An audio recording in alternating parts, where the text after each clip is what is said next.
Hey y'all, Barley here, and today I'd like to show you how to use FBO queries to make work order creation easier and faster. Alright, so first we need to look in the skills tree because there are skill tree requirements that you'll need, and also 2 FBOs to make this work. So you won't be able to use this when your airline is just getting up and going, but really at that point you're only doing work orders for 1 or 2 planes anyway. So in the skills tree, the one skill you absolutely must have is the FBO's agreement. You have to have at least 1 dot. So you'll need to spend 1 whole point to get this. And then you can build FBOs. Now, FBOs, depending on what kind of planes you're flying and how much fuel you want to be able to tack on, are going to take a couple of days to get built. So don't be in a hurry at the beginning. But to really use FBO agreements to their fullest, and depending on how many aircraft you have, I have some routes where I have 3 or 4 planes flying them. Just the FBO agreement only gives you like 1 or 2 queries, I think. 1 query, maybe 2, I forget. But it only fires off every 5 days. That's just not enough. So as you spend additional points in here, you get you get 2 more queries with this one, and they deliver. One of them delivers every 2 days, one delivers every day.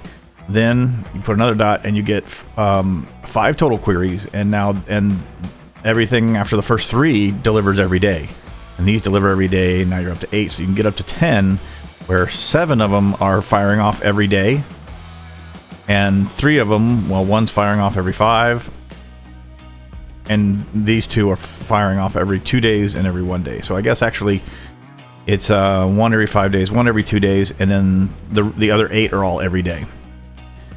I also put points into enhanced queries, which adds the number of jobs each query generates. Because I'm flying 3 or 4 aircraft on each of these queries, I need to make sure there's enough jobs to keep those planes full. I also have my passenger license so that I can, you can just do it with FBO's agreement, but you're only going to be transporting simple cargo. I have passengers, and then I have these 2, not because I really care about the speed at the moment, but it's so I could get to these 3. These allow you to get passengers and cargoes that pay more. So that makes your full airplanes worth more money.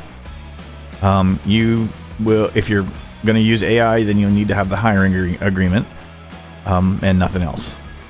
So that's, got to have this. You really want to make it pay. You want to get all the way through the enhanced queries and then all of the passenger and cargo jobs, and probably hiring agreement. So that's what you need to do the FBO thing. So now, once you've got at least FBO's agreement, then we go to the World Airport database, and you tell it where you want to build. I'm adding in Chicago.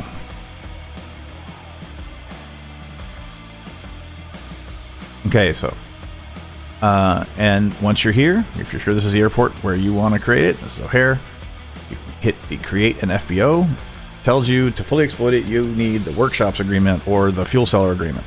I do have the fuel seller agreement, and I have a workshops agreement, but I make some money selling fuel. I don't. There is no money to be made with the workshops, as far as I can tell. I have it just so I can fix my own planes, maintain them. But anyway, so just say okay. That warning's irrelevant. And now you have to configure it. You can call it whatever you want. My chain is called Fritos and Fuel. This one's at there. Now, we won't need cargo hangers. This is this route, so you have to remember or think about, with this strategy, using FBO queries, your FBOs are either endpoints if you're just doing out and back, or you're doing, go out one day and come back the next day, or an out and back route for the same crew to do in a single shift. Or you can use them as waypoints along a multi-leg route to use the queries. But you have to think about where you're putting your FBOs to make sure that, hey, you're either getting like a 10 or 11 hour, flight time, or all of them together, all the legs together give you that, because after, if you go over 14 hours, you pay a fine. But this is an out and back in the same shift. I think it's an 11-hour flight to go where it's going. It's from Grand Cayman to Chicago and back. And I think it's like 5 point something hours out and back, and then another 5 hours back. So the crew will do this in one shift. So I don't need any hangar space. I'm not interested in selling 100 LL. My planes don't use it, and it doesn't really, there's not a lot of demand for it. The planes I'm using use about 5,000 gallons on each way on these trips, and I'm going to have 2 to 3 planes on this route. So I'm going to set it up for 2 planes to begin with. So we'll put 10,000. We'll sell it, and for now I'll just put in that for other people to buy it at. And then once I do a fuel order, I'll know what the wholesale price is and if I'm going to do this or just not even bother selling it to anybody. We don't need crew rooms because no one's ever going to be staying here, and we don't need tie downs because the planes will never be here overnight. They're going to fly in, unload, reload, turn around, and fly home. I run my airline to where all my crews are home every night. No one ever has to sleep in a hotel room or a sleep room, a crew room, or nothing. I get them all home after every flight. So then we get a quote to see how much it's going to cost. It's $381,000. It cost me $22,000 per week to maintain, and it's going to take 2 days to get the license. That's what I was saying. You don't expect to have your FBOs right away, but you can configure them. So we're going to say, yep, begin. And now it doesn't show up here, but if you hit the display button again so that it goes and pulls this out of the database, there is our new FBO. We'll click on it, and it will let us see. Here's all the 10 queries, right? Because I have all the additional queries. Now we have to configure them so that it generates as many jobs as possible. So the way I do that, so first it's gonna be selected FBOs. So any plane that's here, all jobs that are generated here, are only going to go to MWCR. That's the route. And it's going to, the plane can hold a maximum of 80 passengers. So that's what this query is going to worry about, is finding 80 passengers. We prefer first class because that pays the best, and we have a lot of first class seats. I think I have 14 first class seats on this plane. And then we want to add return leg. So I'm getting twice as many jobs, really, because this is going to generate one from Chicago to Grand Cayman and another job from Grand Cayman back to Chicago. And even though the planes originate on the other side, it just means they're going to pick up the return payloads first, and then they'll land in Chicago and pick up the first payload. But they finish the job the same way, one flight. So that one's set for that. So then we go to the second query. We want to set it up for the cargo portion. So I know with these planes, if I get a full load of passengers, then I can carry about 26,000 pounds of cargo. Everything else you have to configure the same. Select FBOs, MWCR. We only want first, well, not only, but most, and we want a return leg. And you just walk down and do that over and over. 80 first, return leg, selected FBOs, MWCR. That's simple. And then the next one we'll do is cargo. So same thing, 26,000. And then doesn't take a whole lot of time.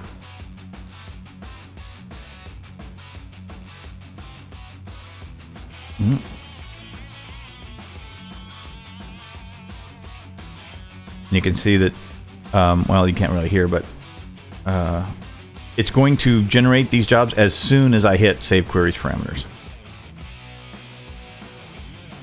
Why I'm doing all of them.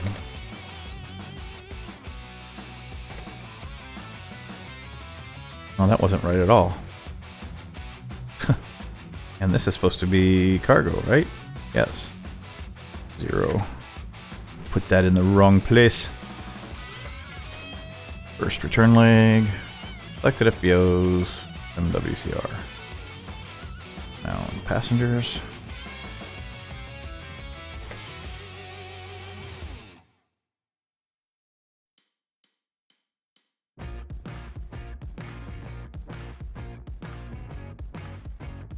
One's passengers, one's cargo.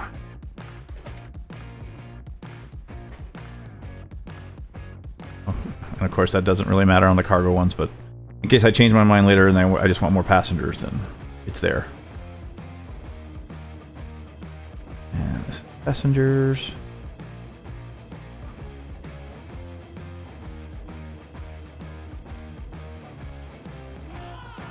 And the last one is cargo.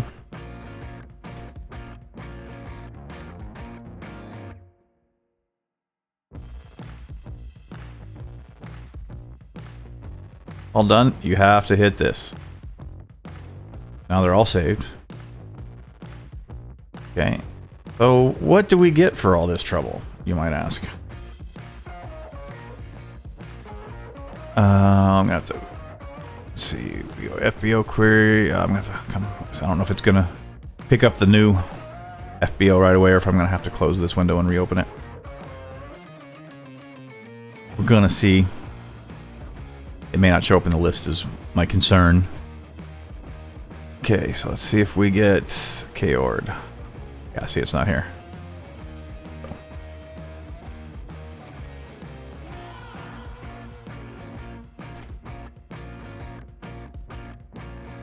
FBO queries.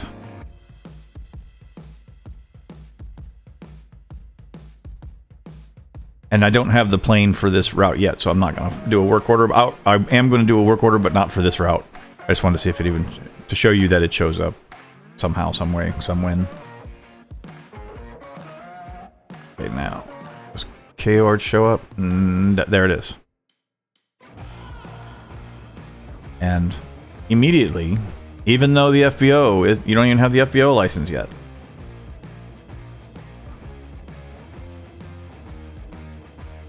But you do have the queries there, so you can use this as soon as you get your FBO agreement skill point spent.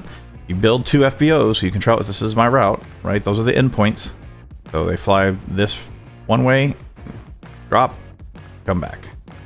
And the advantage of this, as far as work order generation is, all I'm going to do is start at the top. I'm going to take, this is a full passenger load. See? 78, 78. That's 2 people short. And I'm not going to, 2 people short of a full passenger load, that's fine. And then I know it can take about 50,000 pounds. So I'm just going to come down and pick the first one that's close to 50,000 pounds, and I'll pick that. And I know I have a full plane, and that's how fast the work orders go. So I'll show that on a work order that I can actually create, because I need to add the plane for this route. I need to save up about $30 million. So that'll be a couple of days. So let's do one that is very busy. Tampico. And this route is from Tampico to Raleigh-Durham, RDU. It was built with those exact same queries. So here's all up here. You can see all the different queries, and it tells you when they'll fire off next. Right? So this one will fire off in 2 days. This one will fire off in 2 days. This one fires off in a day. So these, looks like these just fired off. Yeah. And they populate all of this, all of these jobs. This is plenty for the 3 aircraft that I have on this route. So speaking of, go. Oh, I need to pop this out. There we go. Go back here. Okay, really. Aircraft type. Oh, we did save this, yeah. Okay, that's good. Now my aircraft. Sometimes the shortcut keys don't work for whatever reason. Okay, so here are all of my planes, and if you don't know the story of Heavy Metal, the OnAir playthrough that I'm doing right now, we can only use turboprops to build the airline. So we've got ATRs, C-130s, King Air, and Cessna. And right now we're going to be doing, we need a C-130. Well, let me make sure nobody needs our 100 hour. Nope, everybody's good. Okay. We need a C-130 at Tampico. Manage work order. Create one. RDU. This is how fast you can create work orders using FBO queries. Okay, so we're all here. This is all stuff for the factories, the industries stuff that's in beta right now, and I'm doing it. So we don't want any of these. You notice they have no departure or destinations because they can come from a lot of places and they can go anywhere. But they're all sitting at Tampico because it's the hub and where I have a hangar for all of my factory industry stuff. So just ignore those things. They aren't real. They aren't loads for this plane. But to make that, we come back here, and like I said, I'm going to pick. So there's my 50,000, and it's fragile cargo, so it pays better. So we'll take that. It's at the top, so of course it does. And then we want these two need to be flown by humans. And unfortunately, Blackbird Sim hasn't gotten the C-130J out yet, so that I can fly it. So we don't pick those up for the C-130s. I fly the ATRs, King Air, and Cessnas. And we pick up the very first, the highest passenger load that we can. You see how it's just passengers, no cargo. These are cargo, no passengers. Makes it just much easier. You're not trying to split apart things and figure out how many whatevers. So with this load right here, it's 79 each way. We can take a total of 80. So we're going to take it and go back to our aircraft, refresh our payload. So without all the jabberjohn, you can see that literally you could do an entire work order in probably a minute. So it makes it a lot less tedious. But see, we only have 1,500 pounds remaining. We're full, and we got 79 passengers. I mean, you can't ask for better. It's done, right? So here, on this next slide, we'll just go through it without talking about it a whole lot. We're just going to go back home.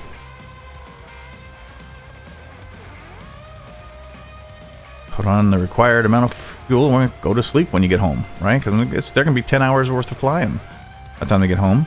And see, here's the return load. I didn't even have to go back to the work order screen. It's just, or the job generation screen. It's just done. There you go. Whole thing done. That's a whole $1 million, more than that. It's like $1.5 million or $2 million that load will generate, done in, super quick. So if we were going to do another one,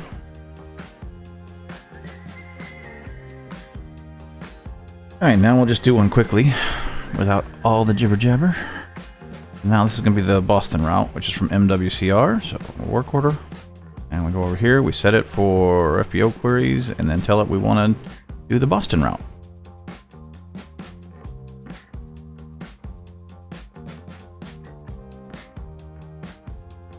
That's not it. That's Panama City, Florida. That's one of the ATR ones. We don't need that one. We're doing C-130s right now. A few minutes later. There. It's loading Boston. Create our work order. We go from MWCR to KBOS. There we go. 3. Pick our pilots.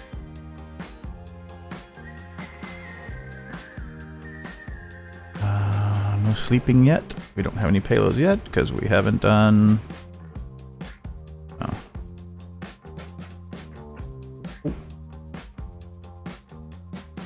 So now we just pick our. That's 5 hours. That's not enough time. Pick our top passenger job. And our top cargo job. And refresh.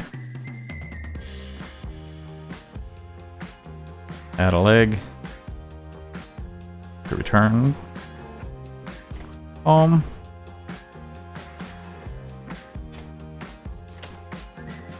So that they can sleep. And what is this? Oh, I forgot to pick something up. Let's see if we have enough space left. We do. Well, must have left something behind. Oh darn, that's gonna hurt. Yeah. We're so close to getting to 100%. Oh well. But the plane is totally ready. They're going to sleep when they get there. Crewed. Correct. Bye. You can see how fast you can rip through. You can rip through all these things. With a lot less headache.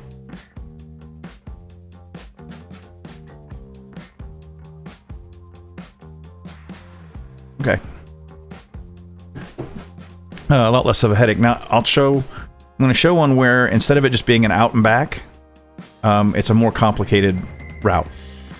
What that looks like.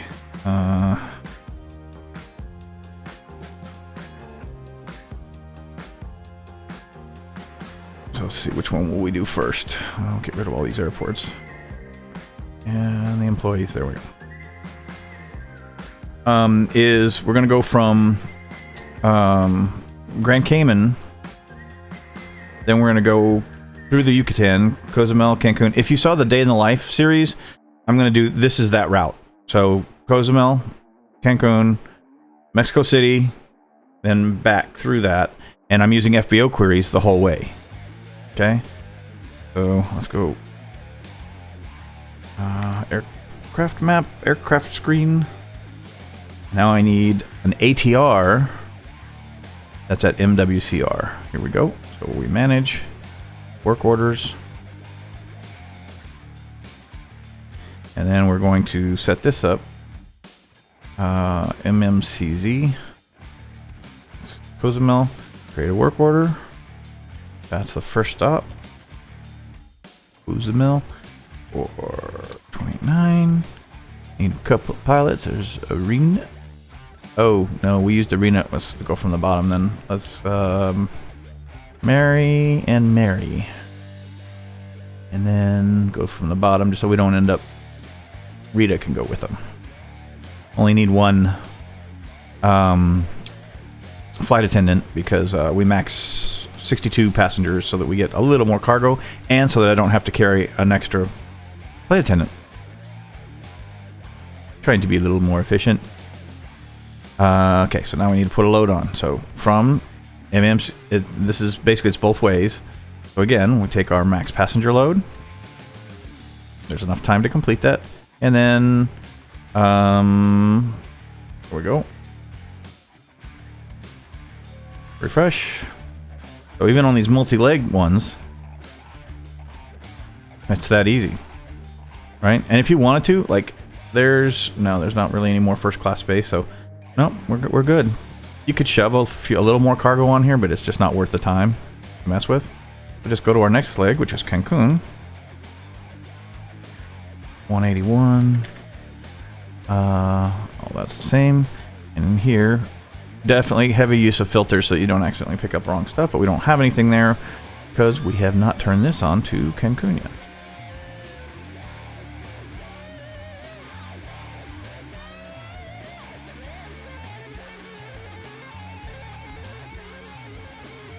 Need coffee. All right. So same thing here. Hot passenger job. And wow. Yeah, they're all human driven, but I'm on vacation officially right now. If you've been following the channel, Cassie and I are in Providenciales in the Caicos. So that's about the top cargo there. Flew the Cessna Chancellor out there for a long weekend. So here's too much stuff. This is again... No, that's not it. We want those. There. Filters will save you from accidentally loading the wrong things and cargo and passengers ending up where they didn't want to be. So that's the Cancun part. Let's set this up for Mexico City. So it can load that while we're doing all of this. That's 749. And go back.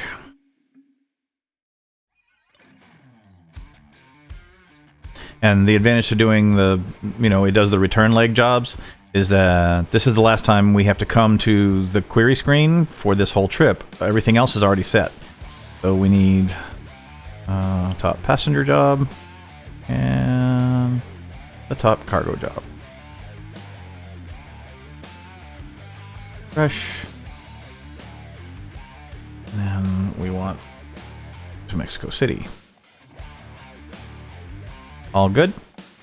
And then here we're going back to Cancun, and then there's already stuff waiting for us.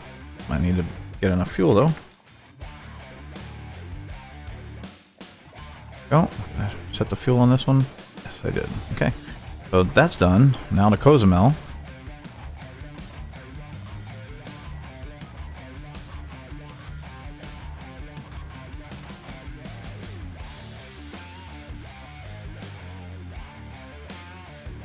And then back to Grand Cayman.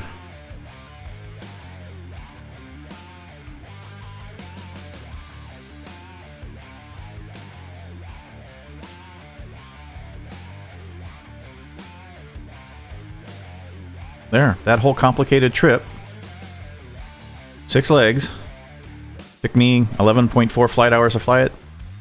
My crews fly it in 10. But it's a full day. 10 hours of flight time is a full day. And with fairly full planes, it makes a lot of money.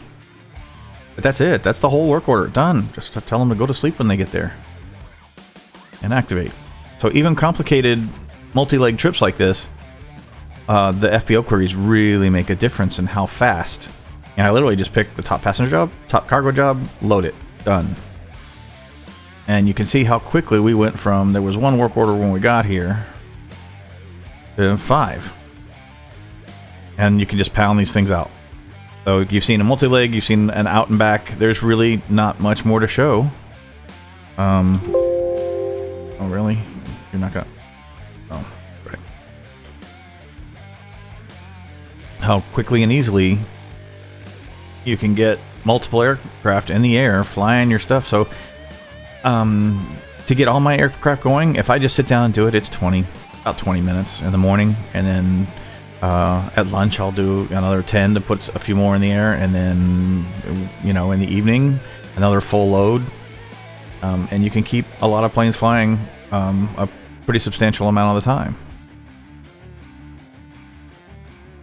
But that's what I wanted to share with you, was basically FBO queries can substantially reduce your workload once your airline has gotten to a point where you have multiple FBOs, and where you put your FBOs will start mattering more than just a place to gas up or whatever. It's now, those are the endpoints for your routes. And if you just have, there's a couple of routes like the Tampico to RDU where that's all there is. So the Tampico FBO has RDU set up as its selected FBO for the query, and RDU has Tampico set up, so I'm getting twice as many queries. Because it doesn't matter which airport you take it from, it generates a return trip, so you get both sides. And that's what I wanted to show. So, as usual, Barley out.